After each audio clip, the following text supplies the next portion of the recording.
What is up, Stackers University? Can we just commit to preventing high premiums from limiting our gold and silver stacking? I mean, isn't there a gold and silver stacking pledge we can take? Or something like a precious metals wedding vow or the equivalent to a medical oath for stacking? I want to do something a little different today. Instead of using math, data, and charts to convince you to do something different, because, sometimes our videos can be a little heavy around here and require some brain power. Plus, the issue of today actually isn't your fault at all.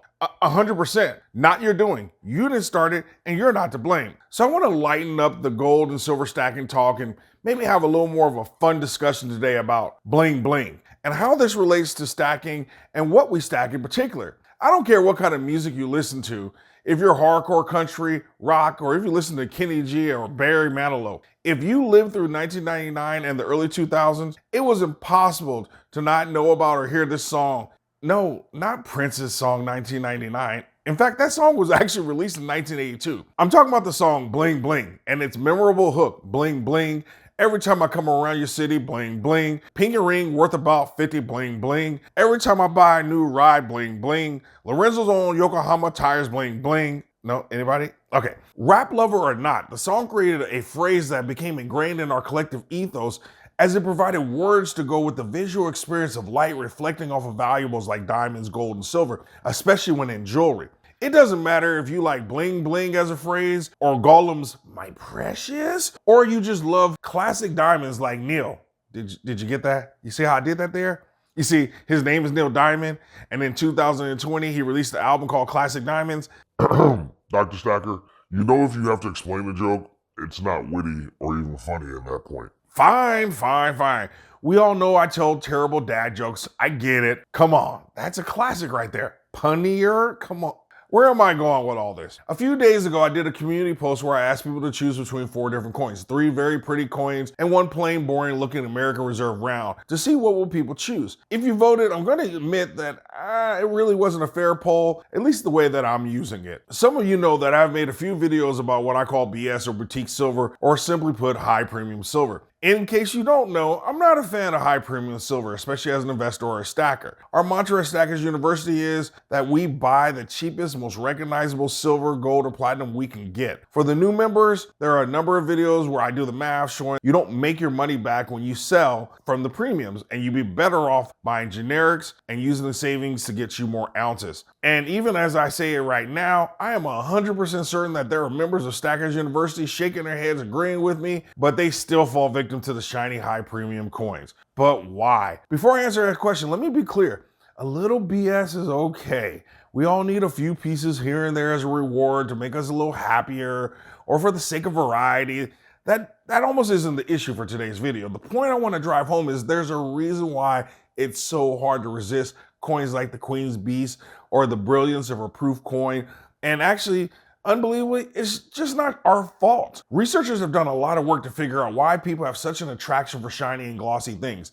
They wanted to understand why we love and value things like diamonds, gold, silver, and even crystals. The easiest and what appears to be the most logical explanation is because as a collective, we have decided and associate gloss and shiny with wealth and luxury, especially as we unfairly give women a hard time for liking expensive jewelry and diamonds. Some of us men do like our shiny too. Okay, so that explanation kind of makes sense, but then there has to be more to this issue because as stackers, we want these shiny things because we know that fiat money is trash, and the only way we can protect ourselves from government and bad monetary policy is by having precious metals. So that explanation makes sense too. But how do we explain why very young infants prefer shiny objects over the dull ones? They clearly don't understand the value of jewels or metals. And what about like remote tribes in Australia that have no exposure to our traditional wealth and value trappings, but they also value and celebrate shiny objects?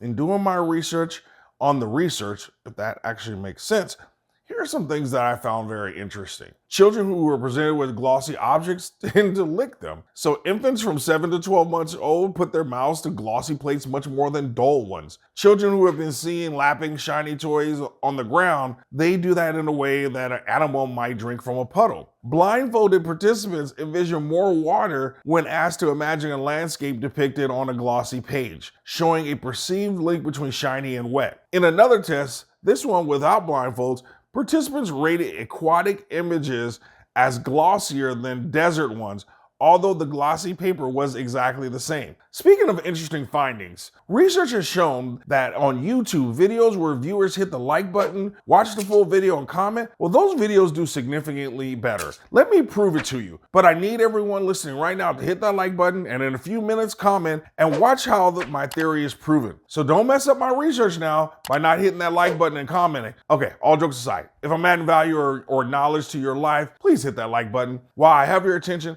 let me also share who won my birthday video giveaway. Let's show some love to DL for winning the Libertad, the Expert for getting the Silver Eagle, and 43 Ashley Rose for winning the Surprise coin, which was actually one of my proof rounds for my personal collection. Winners, just send me an email to stackersu@gmail with your address, and I'll get it out to you absolutely ASAP. Clearly, there's a bit more to this when it comes to us and shiny things. Researchers have concluded that our attraction to shiny things links to our primitive brain, and that it takes us back to when we were living in caves or desolate areas or whatever it was, where we were solely focused on survival. And what's one of the most important things you need for survival? Water. In a great article titled "The Psychology of Man's," and let me add women, attraction to shiny objects, the author highlights that our preference for shiny things is linked to our primal need for water and our deep evolutionary roots connected with things that serve a purpose of fulfilling our innate need.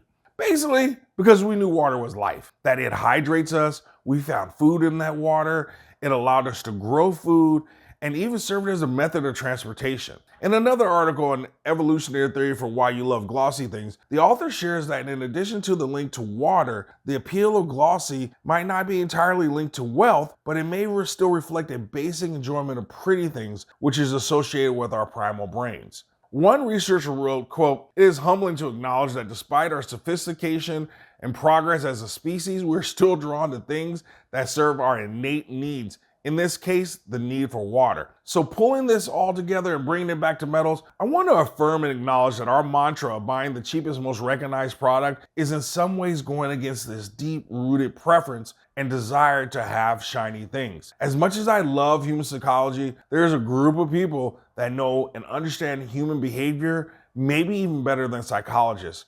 And those people are marketers and advertisers, especially those in the precious metals world. They know that beautiful and shiny coins are almost irresistible to us. They know that simply polishing a coin, thereby making it a proof, they can charge anywhere from $150 to $400 more for that coin. They know that the more reflective they make a coin, the more you'll desire it. My hope is that helping you understand that your preference for shiny items is a deep-seated primal desire that calls from deep inside of your brain. My hope is that this will help you resist that primal part of your brain that says, go ahead and pay an extra $3 to $5 an ounce for that coin. That the higher order part of your brain will say, but that $3 to $5 over 1,000 ounces is actually $300 to $500, or 12 to 20 ounces I'm cheating myself out of.